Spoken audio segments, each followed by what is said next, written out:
2. Os fundamentos da superação das limitações pessoais. Eu sempre me interessei por aquilo que torna algumas pessoas bem-sucedidas enquanto outras nunca conseguem chegar ao topo.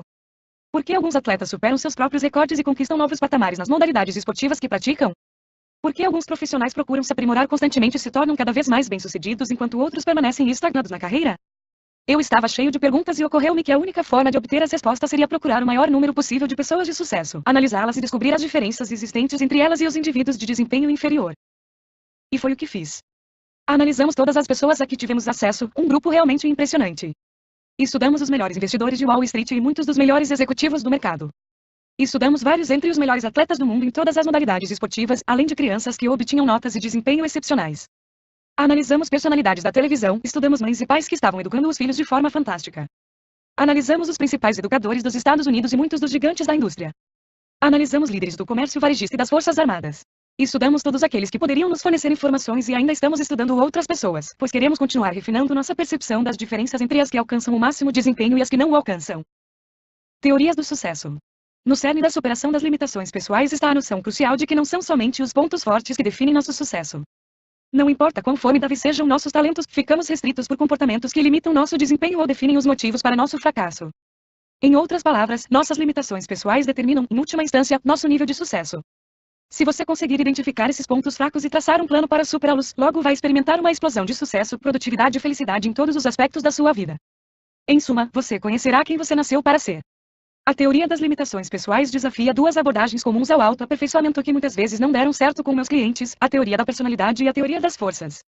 A primeira dessas teorias afirma que nossa personalidade é essencialmente fixa e que determina nosso modo de agir.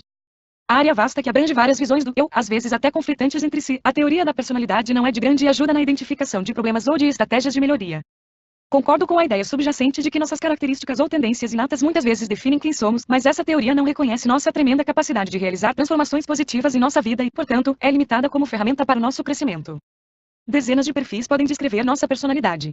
Testes como DISC, Myers-Briggs e Taylor-Johnson são interessantes e ajudam a classificar nossa personalidade, mas não são particularmente úteis para promover mudanças comportamentais ou orientar o crescimento pessoal. Outra linha de pensamento popular, denominada teoria das forças, afirma que, se prestarmos atenção às direções em que nos movemos naturalmente, isso revelará nossas forças e nos mostrará onde devemos concentrar as energias. A lógica da teoria das forças é mais ou menos a seguinte: nossa personalidade consolidada é resistente a mudanças, então devemos reforçar nossas habilidades naturais em vez de nos concentrar em áreas nas quais não temos um desempenho tão bom. Em outras palavras, citando a expressão que popularizou essa teoria, devemos fazer valer nossas forças. É claro que concordo com o conceito básico da teoria das forças, porque trabalhar em um escritório quando se é um músico talentoso, ou manter um emprego que se detesta só porque o salário é bom? Descubra quais são seus dons, desenvolva-os e aplique-os para o bem maior. A teoria das forças contribui para o sucesso. Mas isso não é suficiente. Se você conhece seus pontos fortes, mas está tentando passar para o próximo nível, investir ainda mais nessas características não levará a um salto significativo no desempenho. A maioria das pessoas com quem trabalho não precisa ouvir de mim que pode ser melhor naquilo em que já se destaca ou que deve gostar de si própria do jeito que é. Dizer a uma pessoa altamente criativa mas sem autocontrole que apenas celebre e expanda sua criatividade, por exemplo, é contraproducente. Seus dons nunca poderão ser expressados plenamente sem o foco e a disciplina proporcionados pelo autocontrole. Nem a teoria da personalidade nem a teoria das forças foram muito úteis no meu trabalho. A ideia de que minha personalidade é imutável não ajuda muito quando estou tentando tornar minha vida melhor. E apenas ser informado de que preciso me concentrar em meus pontos fortes não menciona os comportamentos que preciso corrigir para poder avançar. Em contraposição, a superação das limitações pessoais se baseia na noção de que a mudança é mais do que possível, é imperativa. Para vivermos plenamente, podemos e devemos aprender a minimizar nossas fraquezas comportamentais ao mesmo tempo que maximizamos nossos pontos fortes. É verdade que muitos obstáculos são difíceis de transpor e um foco exagerado em nossas limitações pode ser frustrante e até mesmo deprimente. Contudo, ignorá-las é ainda pior. As limitações pessoais delimitam fronteiras. Como as limitações pessoais determinam o sucesso? É simples. Elas delimitam as fronteiras até onde poderemos ir, independentemente de quanto sejamos capazes ou talentosos. Suas limitações pessoais, seus comportamentos restritivos conscientes ou inconscientes, o detêm, em última instância, determinam seu nível de sucesso. A maioria de nós conhece pelo menos uma pessoa na vida que possui grandes talentos, habilidades, dons ou oportunidades, porém parece não tê-los aproveitado muito. Talvez você esteja observando a sua vida até aqui e se perguntando: eu tenho aproveitado ao máximo meu potencial? Se você for como a maioria das pessoas, a resposta será provavelmente não. Mas o que torna algumas pessoas diferentes? O que faz com que algumas alcancem o topo de suas esferas pessoais e profissionais? Comecei a observar pessoas classificadas como as melhores em suas áreas. Perguntei a mim mesmo, o que faz delas as melhores? Foi então que me ocorreu o conceito de limitações pessoais. Eu soube, mesmo antes de concluirmos os testes, que de algum modo as respostas para minhas perguntas estavam mais nos pontos fracos do que nos fortes. Livrando-se de um excesso de peso. Há alguns anos levei meus filhos Matthew e Micah para nossa aventura masculina anual, uma árdua trilha de 6 dias pelas montanhas do Colorado. Na manhã seguinte à chegada a Beaver Creek, fomos para a área de esqui, onde iniciaremos a trilha. Pusemos as mochilas nas costas e caminhamos em direção ao teleférico que nos deixaria no ponto de partida. Ao contornarmos uma construção alta no sopé da montanha, toda a planície à nossa frente literalmente explodiu em cores. Mal conseguíamos acreditar no que estávamos vendo. Não fazíamos ideia de que estávamos no meio do maior evento de balonismo do país. Enfeitiçados pela cena dos balonistas se preparando para o Sarvoo, observamos balões de todas as cores do arco-íris se encherem de ar e começarem a ocupar o céu. Pilotos e equipe se movimentavam apressados. As labaredas dos maçaricos pontuavam o zum-zum matinal e os balões inflados se preparavam para levar seus passageiros às alturas, sendo atados com força até as cordas serem removidas.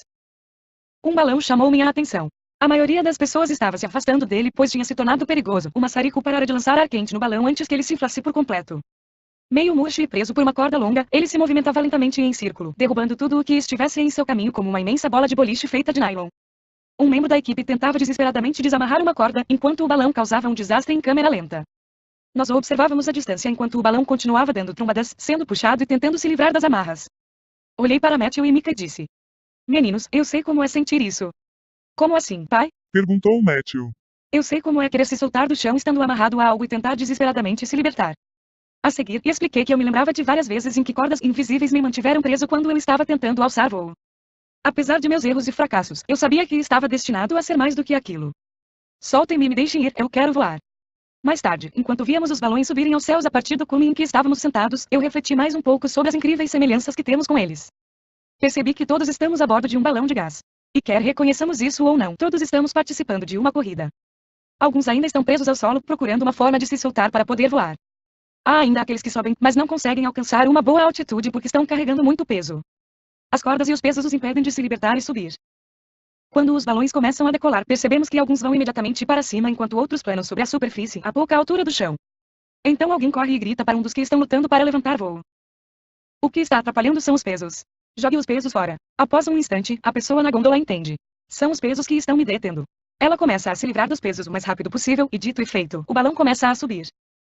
A viagem que você está a ponto de empreender está toda centrada em você, seu balão, seus pesos, suas amarras, as dificuldades que o detêm. Você pode optar por viver como sempre viveu ou pode fazer a escolha de identificar e superar aquilo que não permite seu avanço. Você pode voar, e o ar, o cenário e a própria vida.